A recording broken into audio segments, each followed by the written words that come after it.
This week on the Tech on Tap podcast, James Fair from Executech comes and joins us to talk to us all about cybersecurity managed services. Welcome to the Tech on Tap podcast with Justin Parisi. I love NetApp. Oh, yeah. NetApp. I love this company. Support. I love NetApp because it's so fun.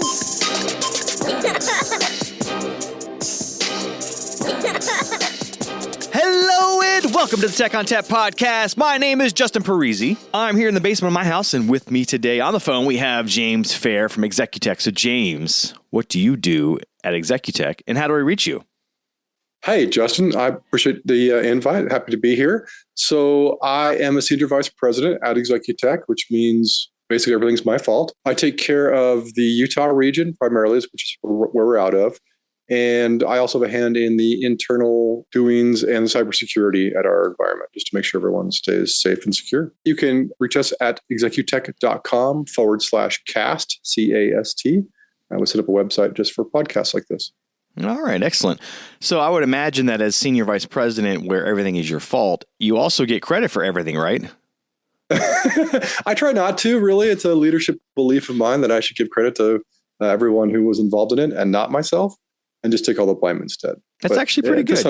Make sure that like the people that are doing the actual upfront work are getting the credit, and then if something goes wrong, then hey, sorry guys, my bad, right? Yeah, then I should have educated you better. I should have communicated differently, right? So yeah, I believe that's the way to lead people. So, with that mentality in place, does Executech do something similar? Does it try to take on the blame when something goes wrong and, give the credit out to their customers and their end users? How does Executech do business? Yeah, so just to give you the spiel, right? We are an award-winning IT services provider. We do IT support, cybersecurity, and cloud services. And we're really about people-first environments. So we got a team of IT people who are, hopefully down to earth people, friendly, personable, that kind of thing. And they're really focused on the company's success. So we become part of the company's team. So rather than, hey, it's us and we're separate, we want to use pronouns like we, and our backups are having challenges or whatever. So we want to be just a member of the team. In fact, when I took care of a construction company down here in Salt Lake, they added me to their company directory, right? For IT support, you call James. And we get invited to Christmas parties and things like that. So we really become part of the organization's team as well. So they feel like we're one with them. So we want to come to the table without that attitude of IT is superior and without us, you can't exist. Rather, we know that business is the reason why we're there. What sort of managed services does Executech offer for IT organizations? Is it strictly cybersecurity? Is it also like storage management? Is it networking, or is it all of the above? Yeah, it's really all of the above. We want to take care of all the IT needs. We kind of consider ourselves an IT outsourced department. So typically we're in the small to medium business space. That's really our niche market. Folks that know they need IT support, but don't want to hire a full-time person, or they know that there's a challenge when you hire a full-time person because they have only the knowledge of that one person. We've got some 250 techs across the West. So we've got a really broad depth of knowledge and experience that we can call on, even if that particular representative at your organization may not know the answer. He's got a whole team behind him that can. So that's really what we bring to the table. And yeah, we do all, cloud services. That's a big part of what we do these days. Cybersecurity, we've got a big cybersecurity team internally now that takes care of Executech clients as well. So we're doing a lot of cybersecurity offerings. But our bread and butter, where we came from, was providing all services. And yeah, it's networking, it's servers, it's whatever folks need in the IT department. I've crawled underneath desks, plugging in cables before. We do it all. So you mentioned cloud services, and it's interesting because the way cloud is designed is to kind of allow people to provision their own storage, their own compute. So when Executech does cloud services, how do they convince people that, hey, that's not the best approach, let us manage that for you? Like, how do you sell people on that, right? Yeah, I would say for larger organizations, we're probably doing primarily migrations, ongoing support for things when it gets challenging. But for the small to medium business space, like those are typically folks who are wearing multiple hats. It's probably dropped on some financial guy. The CFO does not want to try to figure out how to spin up a server and that kind of thing. So in those cases, we're a perfect fit. We want to come in and manage that aspect, take it off their plate so they don't have to worry about it.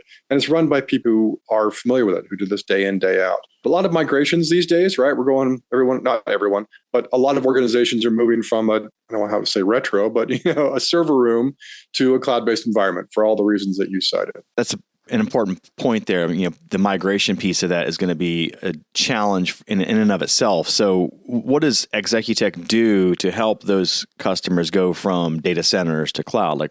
And I know you're doing migration services, but can you kind of give me the step-by-step process that Executech follows to try to do that? Yeah, that's a really great question. So one of the things we would do is we want to come in and we want to make sure that the organization has an understanding of what they're getting themselves into, right? It is a different beast. SharePoint is not the same as your traditional mapped drives, in an environment. So we want to make sure that before they jump in feet first, they know what they're getting themselves into. We'll demonstrate it. We'll show it. We'll talk about, how things will look differently in the future, what the impact will be, what the benefits are, of course. But that's the first step. We want to make sure people really get an understanding of what they're getting themselves into before they commit to this, because it's kind of hard to go back once you've done that. Then we'll pick a time, work with the organization and pick a time, or a weekend typically, when we'll make the full migration over. And then we'll bring in a team of folks on Monday morning to make sure everyone's got support, working through the challenges, the changes that are involved. So we're going to train the users, show them how to use the new environment, and then kind of stick with them through the process to make sure they're good to go before we kind of release them and say, all right, call us when you need us. Or in the case where we're doing ongoing IT support, then we'll do a cloud agreement with them where they can use a certain number of hours per month to call the cloud team and have them work with them in any future challenges, issues, adjustments they want to make. So an important part of the cloud is going to be how you secure things. And I would imagine that Executech has a way to approach that as well. So what sort of things does Executech offer in the realm of cybersecurity and securing your cloud environments? That is definitely a facet that's, big upcoming one for all of us. It's really a growing part of our business. So we offer what we call our threat detection and prevention, or our TDP package, which is really built around the idea that a lot of organizations want to be more secure, aren't sure how to get there, and they look at it, it feels overwhelming. So we're going to bring in a combination of services and software and support. We're going to layer on some firewall, endpoint protection, and these kind of things. So it's not necessarily completing the compliance, but it's getting folks a lot further along that path than they typically would be. I've got the story of where if there are two identical cars, one has a car alarm and one does not, the thieves are probably going after the one without the car alarm. So we want to make sure that the organizations we work with have, in effect, a car alarm set up. As far as the cloud security goes, we're going to set it up. We've got a bunch of scripts we run to make sure it's secure. We're going to monitor it ongoing to make sure there are no challenges going on with that. There have been times when we've spun up a server in the cloud and you can immediately see attacks going on, right? People are trying to get logged into it already.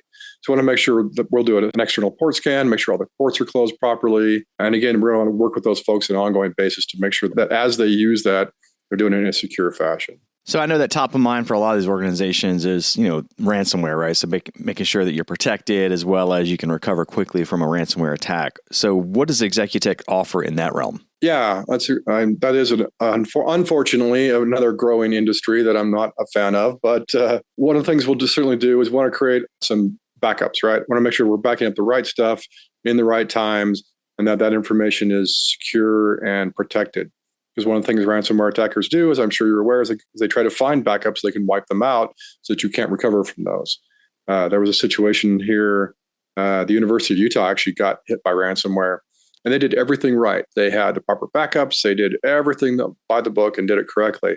And they actually ended up paying anyway. And the reason is that it wasn't just a ransom attack. Nowadays, they're also exfiltrating data from you. So they stole a bunch of student data and they kind of proved that they had that data. So the university ended up having to. They chose to pay them in order to not have that student data released out into the public. So one of the things we also want to do is when I'm doing our best to prevent any kind of exfiltration of data. So we're going to look at, all right, how do we lock that down? Multi-factor authentication, of course, is an easy win for most folks these days. We're going to set up what we call DLP, or data loss prevention. So we're going to look for email patterns, either credit card information, anything like that that's stored in an email. There's a couple of layers. It gets a little technical from there, but ransomware is a huge business for a lot of these criminal organizations out there. And we are absolutely doing our best to prevent that from being an issue moving forward. I wish we could all band together and stop this from being a thing. Yeah, absolutely. It's definitely a growing problem, right? And it's really annoying because it's, you don't really necessarily deserve what's happening to you. And you kind of have to prepare for this thing that you didn't ask for. And it's really just an extortion technique by a lot of. It really is. Yeah. And it's, unfortunately, it's every industry, every organization. Like, back in the day when it first started out, like charity organizations could have a discussion with them and say, look, we're just a charity. And then they would decrease the fee or whatever you want to call it they're paying, the extortion, the ransom. But I had the unpleasant job of going and searching one of the ransomware attackers' dark websites to see if a company's data was up for sale. And when I looked through that list, it was every organization, didn't matter the size. It was a small gas station. It was a charitable hospital. It was a school. It was like there was no one who was barred from that list, right? They just go after anybody and everybody they can. So no one's safe, unfortunately. Yeah, it's really unfortunate. So, ransomware is one of those big ones. What are some other lesser known but growing problems within cybersecurity? Like what sort of things are you seeing out there that are maybe aren't getting as much press and as much notoriety that are definitely problems still? Well, it continues to be a challenge where we've layered on all these layers of protection as far as security goes. We have a firewall in play. We have an antivirus program in play. So the attackers know this. They're going after the busy humans. So unfortunately, and we're all busy. We get it. I get it. Certainly, I've had my share of this happen. We're going after the busy users who are, it's 6 p.m. They're going through their 200th email, and they're just like, oh, I'm so tired of this. And click on something that they shouldn't have. So really, we want to educate users. We'll go in and do phishing campaigns. So we're simulating attackers coming in and attempting to get them to click on things or enter their credentials. And we'll give them a report on that. And we'll show them, all right, here's the percentage of people who just opened it. Here's the percentage of people who clicked on it. Here's the percentage, unfortunately, of folks who actually entered their credentials in there, which would have ended up in attackers having stolen your credentials and being able to attack your organization. So it raises awareness. We see this every time we do a campaign like that the number of email messages sent to the IT group suddenly spikes because they're like, is this real? Is this legitimate? Should I worry about this? Right?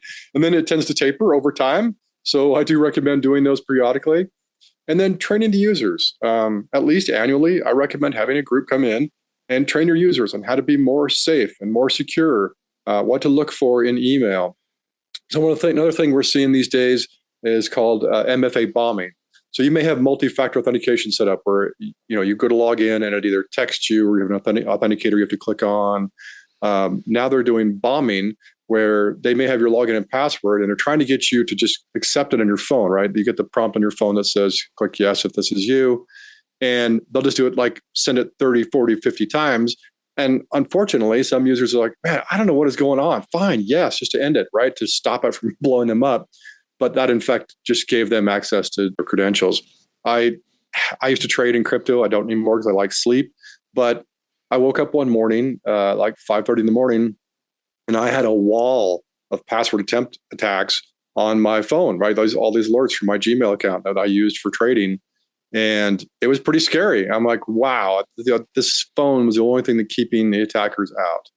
So I really recommend setting up some, like authenticators can prompt you for a code, especially if you're in a Microsoft environment. So I recommend using Intune and setting up, trying to prevent the MFA bombing is what it's all about. If they have to enter a code, then you've prevented that bombing attack, that method. So that's definitely one we're seeing these days. That's probably the highlight, I think. That'll cover the majority of them. Okay. So inevitably somebody's going to get in, right? It's going to happen. You just have to really prepare for that as an IT organization. Don't assume that your defense mechanisms are going to kick in and stop everything. So once something gets in there, what does Executech offer to organizations to help them recover or mitigate the impact of these attacks? Before I get into that, just real quick, I thank you for bringing that up because that is one mindset I would love organizations to take. Far too many have the belief that, hey, as long as I secure us, we're good to go and I don't have to worry about it. But in fact, it's a much better position to take of, okay, what do we do in the event of, right? So we create an incident response plan, have some plan in place, even if it's a simple plan that who to call, who to go to, right? Do you have a legal team? Do you have a forensics team? Just have those things ready to go so that you're not a long delay in case that happens. To answer the original question, yeah, we do offer teams we can roll out and help in those environments. And we do it, unfortunately, far too often because of ransomware, but that is not an uncommon thing where we'll get called to come out, we'll roll a team out, we'll deploy some change notification software, we'll start blocking things. Anyway, going through an incident response plan with those folks and then helping them create one so in the future they have the ability to respond to those themselves. But we absolutely will come in and help folks, I don't say clean up, but really that's what it's all about, is making sure you can recover. Because it can be a long time, right? You've got to stop the attackers, number one. You've got to figure out how you want to recover from the data. You've got to do the recovery. You have to get back to normal operations. Then you have to deal with the fallout from all of that as well. So it's quite a process and it involves quite a few teams. That said, is that part of the messaging that Executech uses when they're pitching their services to these organizations? Are you being upfront saying, look, we can only do so much. We really need you to understand that these things can happen regardless of what we can do, and then that you need to have a contingency plan, a disaster recovery plan, a backup plan in place to recover quickly from this, because after it's in there, there's only so much that Executech can do from a managed services perspective. Yeah. So our team are a bunch of consultants. We call them IT consultants, not IT technicians. And the reason for that is we're having those tough conversations with clients saying, look, I see you're not using any kind of multi-factor authentication. This is not a best practices.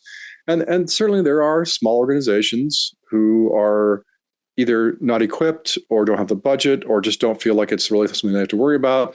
So we end up in these ongoing conversations with them. We had one, I get to name any client names, but we had a doctor's office who refused to do things to be HIPAA compliant. And so we finally put together a not hold liable form and said, all right, you need to sign this form that says something goes wrong. It's not on your MSP for this. And that woke them up. They're like, oh, we're serious about this. Okay. So, hopefully it never comes to that. But yeah, we are having those ongoing conversations on a daily basis throughout all the organizations.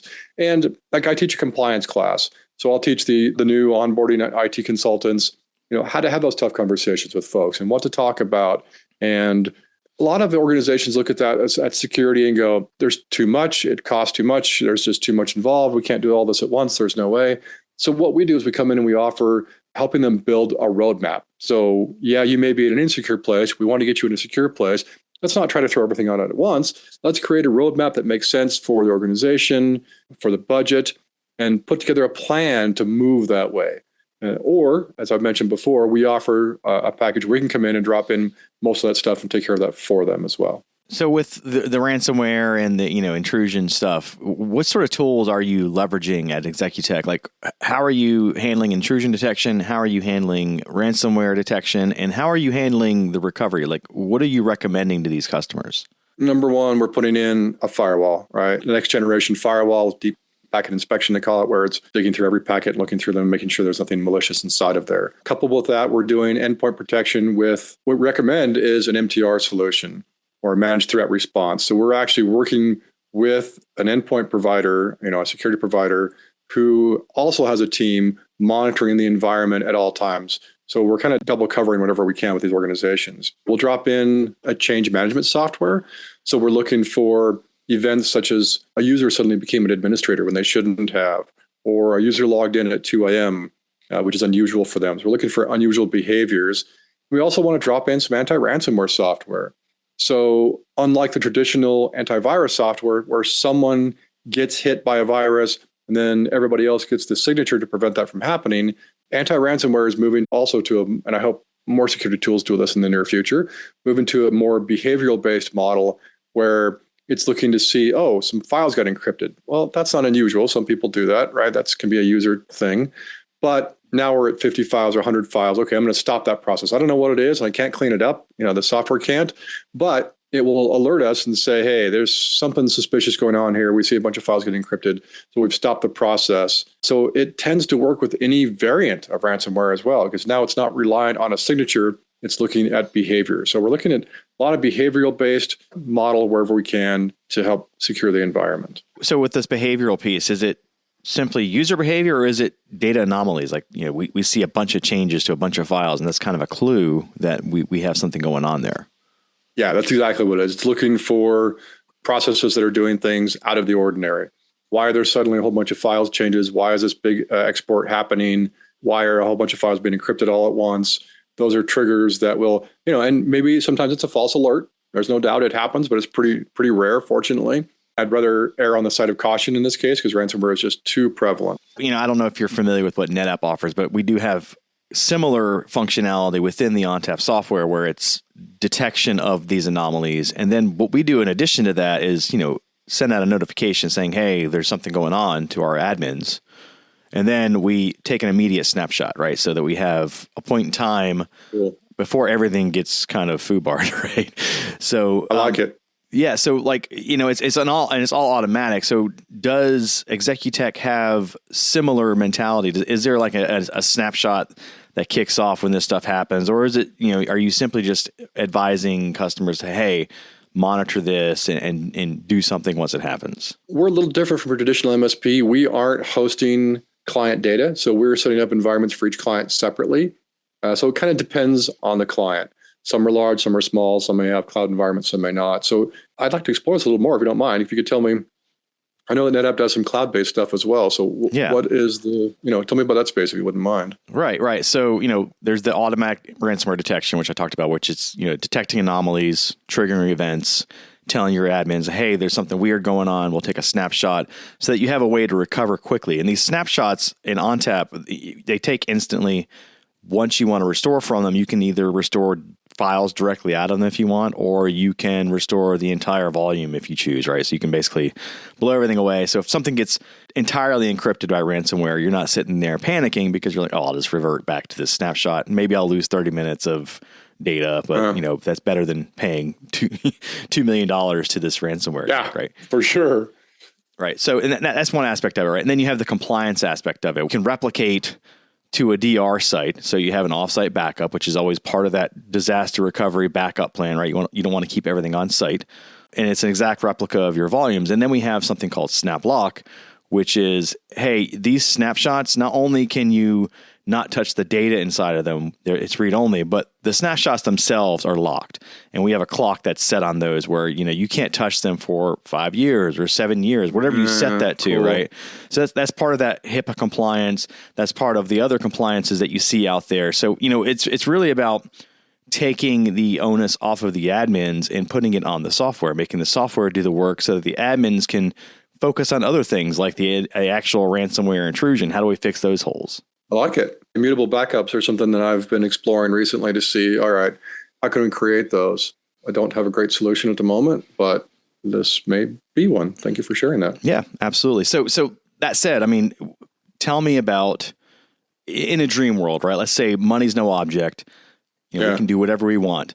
How is your organization making a complete data protection ransomware secure solution? Like, what are they doing from end to end? Well, security and ease of use tend to be the opposite ends of the spectrum, but we would remove admin rights from your average users, right? So, and that's a challenge that we have internally because we are deploying technicians who need to be able to, use all the suite available to them on their devices.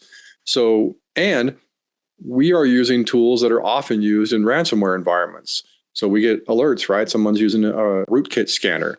Well, yeah, part of our job would be using rootkits. So it has been a challenge for us internally to attempt to roll out a secure environment where we still allow technical system administrators to do their job for their clients. So I definitely use an MTR solution. So we'd have another party also monitoring the environment because I like layers and layers of folks.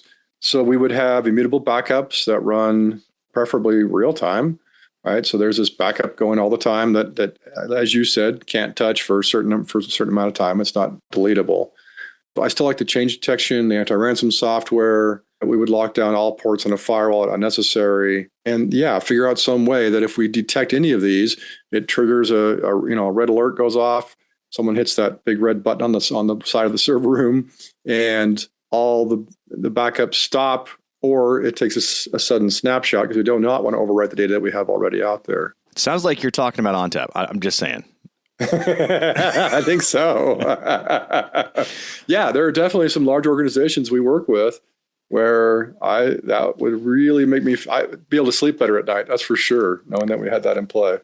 I totally didn't plan it. I mean, I was like, hey, perfect solution. And then you're like, hey, it's basically what you just said, and it happens to be ONTAP, right? Okay, I'm looking into this ONTAP stuff. There's also like aspects of NetApp portfolio, which is beyond the ONTAP piece, right? We have cloud native things such as cloud backup services where we kind of approach it from an application angle.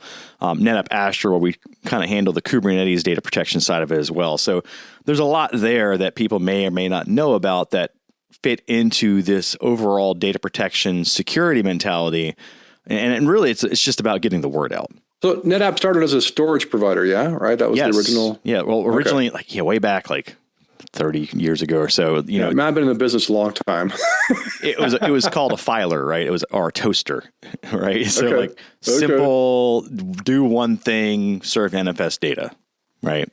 And then throughout the years, it's evolved and they've bolted on more stuff. And, now it's this giant multi-purpose operating system. But we also have, acquired other companies and integrated their IP and that sort of thing. But ultimately, what they've moved towards is more of a cloud first mentality or hybrid cloud mentality where you can kind of go on-prem or cloud. So that's really where NetApp stands today is kind of, we live in both worlds, right? We understand that it's not going to be all cloud. It's not going to be all on-prem. We have to be able to play in both spaces. Yeah, absolutely. That's what we're looking at right now is how do we get the speed of being local and have the protection and the accessibility of being cloud and juggling those two depending on the environment. You've seen this with Executech. If you don't adapt and just accept that there's going to be cloud, you don't survive. And we kind of touched on that earlier where, people are doing these things on themselves now more often because of cloud. So how does a managed services survive? How does a on-prem storage solution survive? They adapt and they adjust and build the cloud into their overall strategy for providing services. Yeah, I read something recently that said only 8% of IT service providers out there are trained in how to do cloud. So it is, and it's growing at a far greater rate than 8%, I assure you. Yeah, and you have to kind of take that into account or you're just going to get left behind. Right? Absolutely. And cloud isn't just cloud. It isn't just like going into AWS and like creating an instance, right? It's also learning how to automate, learning how to script, how to code. You really have to kind of approach it from multiple angles. Yeah, one of the things that we looked at doing was spinning down VMs in the evening when they're not in use to save the client money, for instance. So yeah, I get the automation and scripting for sure. All right, James. So before we close it out, I want you to give me your top 3 top of mind security issues that you see out there. As it relates to IT organizations, I think I mentioned it before, it's really finding that balance of how to support a technical team and keep them in a secure environment. So it's really a juggling act, right? As you can imagine, MSPs are targets these days because attackers know that if they can get access to the MSP, they have access to the keys to the kingdom to a whole bunch of other organizations out there, potentially infrastructure organizations and critical support organizations, that kind of thing, where they can leverage huge ransoms if they were able to. So one of our tough jobs is trying to maintain security across all of our clients and across multiple platforms because they're all on different environments. They all have a different idea of what security looks like. How do we allow our consultants access to those keys to the kingdom, but only the ones they need to do their job? Not all of them should, and hopefully never happens, but should one of their credentials be compromised, for instance? And then we've talked about it in depth here, of course. It's how do we protect everyone against ransomware? The ongoing threat we all see today. So those would be my top 3. All right. Sounds like a good top 3 there. So again, James. Keeps you busy. That's right. So again, if we wanted to reach you, how do we do that? Yeah, I'm going to send you the same site, Justin. So it would be executech.com. That's executech.com/cast or CAST, please. All right. Excellent. Thanks so much for joining us today and talking to us about Executech as well as how they approach cybersecurity solutions. It's been my pleasure. Thanks for opening my eyes to the NetApp options. Yep. No worries, man. That's my job. All right, that music tells me it's time to go. If you'd like to get in touch with us, send us an email to podcast@netapp.com or send us a tweet @netapp. As always, if you'd like to subscribe, find us on iTunes, Spotify, Google Play, iHeartRadio, SoundCloud, Stitcher, or via TechOnTapPodcast.com. If you like the show today, leave us a review. On behalf of the entire Tech on Tap podcast team, I'd like to thank James Fair of Executech for joining us today. As always, thanks for listening. Oh, yeah.